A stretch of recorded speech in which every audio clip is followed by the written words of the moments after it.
नमस्कार, मैं हूं आपके साथ आस्था कौशिक। वक्फ संशोधन अधिनियम को चुनौती देने वाली याचिकाओं पर केंद्र सरकार ने सुप्रीम कोर्ट में जवाब दाखिल कर दिया है। केंद्र सरकार ने तमाम बिंदुओं का जवाब दाखिल किया है। केंद्र सरकार ने कहा कि वक्फ को रजिस्ट्रेशन से ही मान्यता दी जाती है, मौखिक तौर से नहीं। वहीं 2 गैर मुस्लिम सदस्यों के होने से समावेशी व्यवस्था तैयार होगी। यह वक्फ के प्रशासन में हस्तक्षेप नहीं है। वहीं सरकार ने अपने जवाब में कहा कि सरकारी भूमि की पहचान राजस्व रिकॉर्ड सही करने के मकसद से है। सरकारी जमीन को किसी भी धार्मिक समुदाय से संबंधित नहीं माना जा सकता। दरअसल सुप्रीम कोर्ट ने पिछली सुनवाई में केंद्र सरकार को 1 हफ्ते के अंदर जवाब देने को कहा था। अब इस मामले में 5 मई को सुनवाई होगी। शंकर आनंद हमारे साथ फोन लाइन पर जुड़ गए हैं। जी शंकर, विस्तार से बताइए पूरी खबर।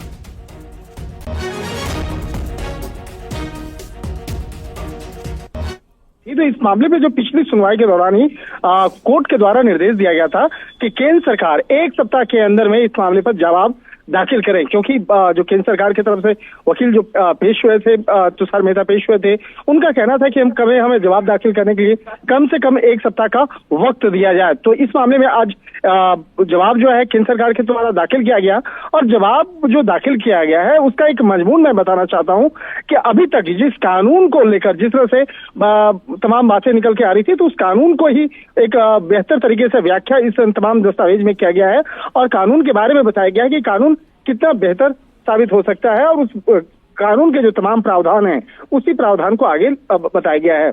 और हालांकि इस मामले में विस्तार से अब सुनवाई 5 तारीख को होगा। 5 तारीख की जो सुनवाई के वक्त जो है वो पिछली सुनवाई के वक्त में ही मुकर्रर हुआ था। तो अब देखना लाजमी होगा कि 5 मई को जब इस मामले में सुनवाई होगी तो किस तरह से कोर्ट के अंदर में उन तमाम दलीलों को रखा जाएगा।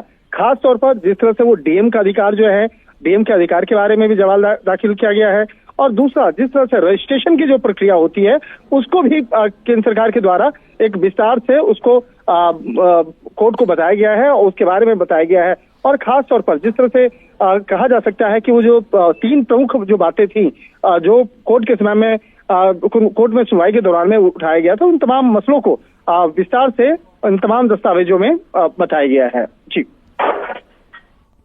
जानकारी के लिए बहुत शुक्रिया शंकर, आप नजर बनाए रखिए।